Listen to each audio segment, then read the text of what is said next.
Assalamualaikum warahmatullahi wabarakatuh. Nama saya Malik Haji Saputra NIM 18521111027, kelas MBS 5G. Saya di sini akan menjawab pertanyaan ketiga, yaitu mengenai prinsip Islam dalam menghadapi krisis kerja atau ekonomi mungkin ya. Yang pertama kita bahas pengertian ekonomi Islam. Ekonomi secara umum didefinisikan sebagai hal yang mempelajari tentang perilaku manusia dalam menggunakan sumber daya yang langka untuk memproduksi barang dan jasa yang dibutuhkan manusia. Sementara Islam sebagai agama Allah mengatur kehidupan manusia, baik kehidupan di dunia maupun akhirat. Dengan demikian, ekonomi merupakan suatu bagian dari agama Islam karena ia adalah bagian dari kehidupan manusia. Kalau ia adalah suatu bagian dari agama, maka tentulah ia adalah sumber yang mutlak, yaitu Al-Quran dan Al-Sunnah, yang menjadi panduan dalam menjalani kehidupan. Kedudukan sumber yang mutlak ini menjadikan Islam sebagai suatu agama yang istimewa dibandingkan dengan agama lain, sehingga dalam pembahasan perspektif ekonomi Islam segalanya bermuara pada akidah Islam berdasarkan Al-Quran Al-Karim dan As-Sunnah Al-Nabawiyah. Dari penjelasan itu maka dapat disimpulkan bahwa yang dimaksud dengan ekonomi Islam itu adalah sistem yang mengaplikasikan prinsip ekonomi yang sesuai dengan ajaran Islam bagi setiap kegiatan ekonomi yang bertujuan menciptakan barang dan jasa untuk memenuhi kebutuhan manusia.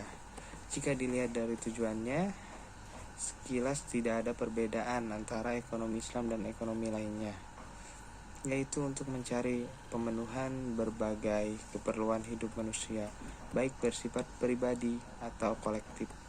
Demikian juga dengan prinsip dan motifnya, di mana setiap orang atau masyarakat berusaha mendapatkan hasil yang sebesar-besarnya dengan tenaga atau biaya yang sekecil-kecilnya dalam waktu yang sesingkat-singkatnya.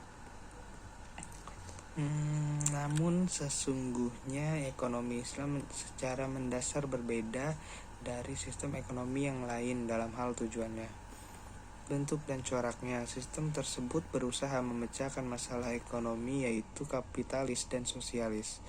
Singkatnya, ekonomi Islam adalah sistem ekonomi yang berdasar pada Al-Quran dan hadis yang bertujuan untuk memenuhi kebutuhan manusia di dunia dan akhirat. Untuk memberikan pengertian yang lebih jelas, maka berikut disampaikan definisi ekonomi Islam dari berbagai ahli ekonomi muslim terkemuka saat ini. Yang pertama, Muhammad Abdul Manan mendefinisikan ekonomi Islam sebagai ilmu yang mempelajari masalah-masalah ekonomi masyarakat dalam perspektif nilai-nilai Islam.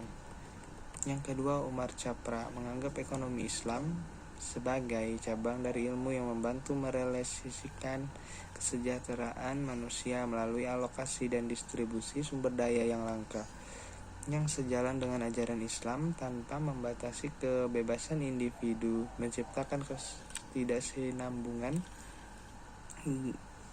makroekonomi dan ekologi yang berkepanjangan, atau melemahkan solidaritas keluarga dan sosial serta jaringan moral masyarakat. Selanjutnya, prinsip-prinsip ekonomi Islam. Terkait dengan prinsip-prinsip dasar ekonomi Islam, Adi Warman Karim tahun 2007 halaman 33-46 menjelaskan bahwa prinsip-prinsip yang membentuk keseluruhan kerangka ekonomi Islam sebagai berikut. Yang pertama ada nilai-nilai universal atau teori ekonomi. Yang kedua ada prinsip-prinsip derivatif atau ciri-ciri sistem ekonomi Islam. Dari kelima nilai-nilai universal tersebut dibangunlah 3 prinsip derivatif yang menjadi ciri-ciri dan cikal bakal sistem ekonomi Islam. Ketiga prinsip derivatif itu adalah multiple ownership, freedom to act, dan social justice. Multiple ownership atau kepemilikan dengan berbagai jenis. Nilai tauhid dan adil melahirkan konsep multiple ownership. Prinsip ini diterjemahkan dari nilai tauhid. Pemilik primer langit dan bumi dan seisinya adalah Allah Subhanahu wa taala, sedangkan manusia diberi amanah untuk mengelolanya.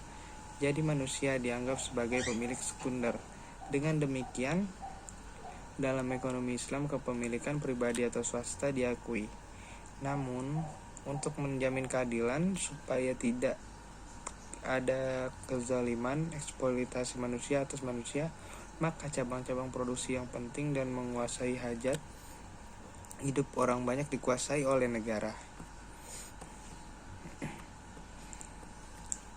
Akhlak, perilaku Islami dalam perekonomian. Semua nilai dan prinsip di atas dipayungi oleh konsep akhlak.